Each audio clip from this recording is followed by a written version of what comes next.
As we've discussed, we fight discouragement by replacing negative thoughts with positive thoughts. Let's do that right now. Please enjoy our new music video. It's entitled, Always Rejoice. Always rejoice. Always rejoice. Always rejoice.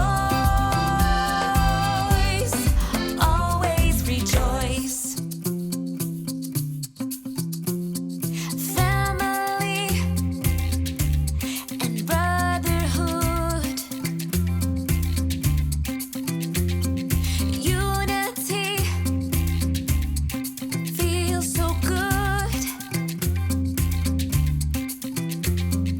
Beautiful gifts from God, building a bond no one can break. Freedom may be denied, but joy deep inside no one can take. Sing to Jehovah with all your heart. Serve him through all your days. No greater joy could there be than this. No matter what we face, always rejoice.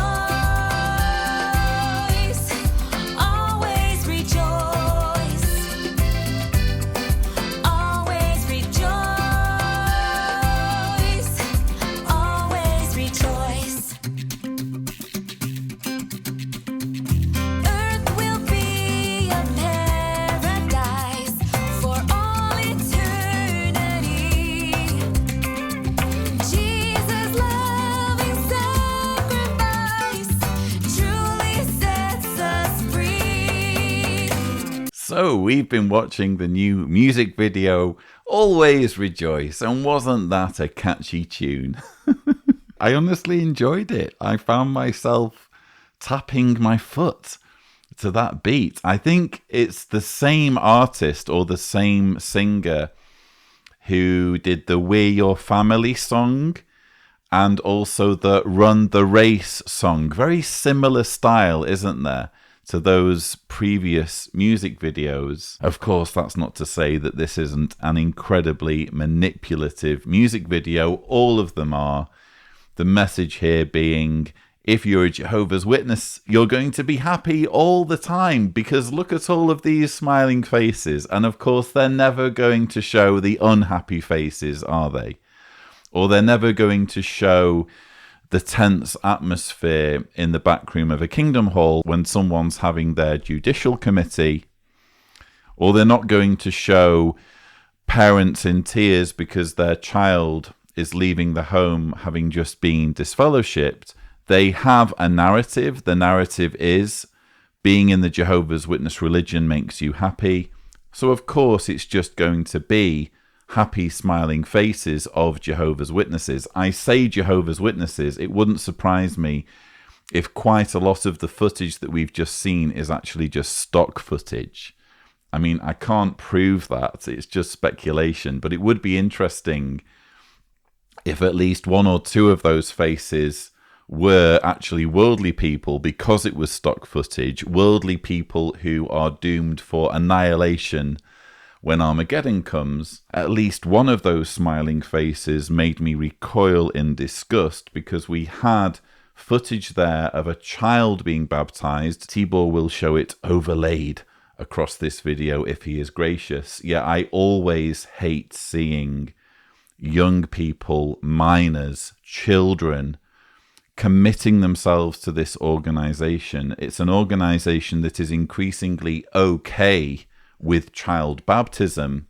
It's always had a problem with infant baptism, but apparently once you get to the age of 6 or 7, well, that's when it's okay to pledge the rest of your life to an organization, a decision that you can be held for to your dying breath, even though it means you potentially being separated from your family. So that was obviously quite jarring.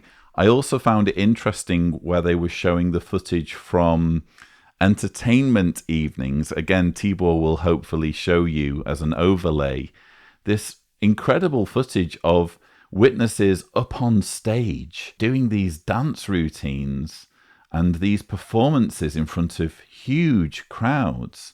I actually think it's a little bit dishonest to portray life as a Jehovah's Witness in this way, because what they're showing here is only accessible to an elite of Jehovah's Witnesses, or the very small minority of witnesses who are tasked with entertaining them.